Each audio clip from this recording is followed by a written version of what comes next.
आरक्षण भी माननीय अखिलेश यादव जी ने हम लोगों के कश्यप, निषाद, बिंद, धीमर, मल्लाह, कहार, गुड़िया, माझी, मझवार, रैकवाज, तुरैया, भर, राजभर, कुम्हार, प्रजापति, इन 17 जातियाँ जो कही जाती हैं वो वास्तव में 3 ही जातियाँ हैं। हाँ, वास्तव में 3 ही जातियाँ हैं। हाँ,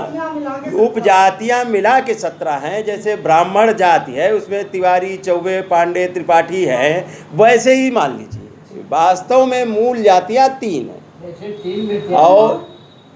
3 जातियाँ जो 17 थी उनमें एक तो भर थी जाति, हाँ, राजभर और भर,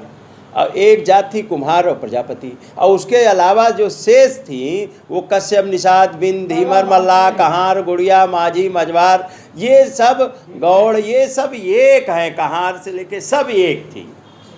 ये मूल जातियाँ तो 3 थी। तो वर्तमान में और कि 17 जातियों में बांट के रख दिया गया, आरक्षण नहीं मिल पाया, परिभाषित नहीं हो पाया मझवार के नाम से। देखिए, माननीय अखिलेश यादव जी ने बड़ा दिल दिखा के इनको इन जातियों के नाम इसलिए टाइटल डाल दिए थे कहीं इनके साथ में भेदभाव न होने पाए कि इनके पास ये जाति है, इनकी तो ये जाति है, ये मझवार नहीं है। इसलिए उन्होंने सभी टाइटलों को एक जाति में, मझवार में परिभाषित कर दिया था,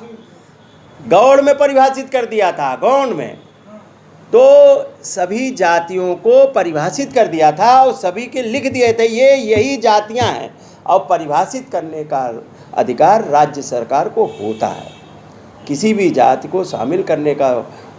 सेंट्रल को है, लेकिन किसी जाति को कि ये जाति यही है, और उसका बाकायदा उन्होंने सर्वे कराया था, शोध संस्थान से सर्वे कराया था, उसने रिपोर्ट दी थी, उसके आधार पे किया था, और इसीलिए कोर्ट ने माना भी, और कोर्ट में लोग रिट भी करने गए तो भी उन्होंने स्टे नहीं किया। उसके बाद में लोगों ने, तभी थोड़े दिन बाद सरकार हमारी चली गई, उसमें पैरवकारी, फिर सरकार थी नहीं मेरी, उसमें पैरवकारी बीजेपी की योगी आदित्यनाथ की सरकार आ गई, जो चुनाव से पहले तो कहती थी कि निषादों को आरक्षण मिलना चाहिए, लेकिन जब सरकार में आ गए तो उन जो निषादों को माननीय अखिलेश यादव जी ने कश्यप, निषाद, बिंद, धीमर, मल्लाह, कहार, गुड़िया, माझी और सब 17 जातियों को आरक्षण दिया था, उस आरक्षण में पैरवकारी करने के लिए सरकार का आदमी पक्ष रखने नहीं गया। और जब मैंने सदन में कई बार क्वेश्चन लगाया, कई बार उठाया,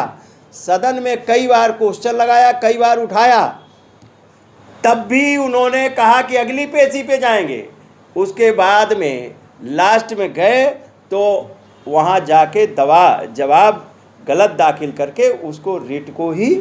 कैंसिल कराने का काम किया, उस शासनादेश को निरस्त कराने का काम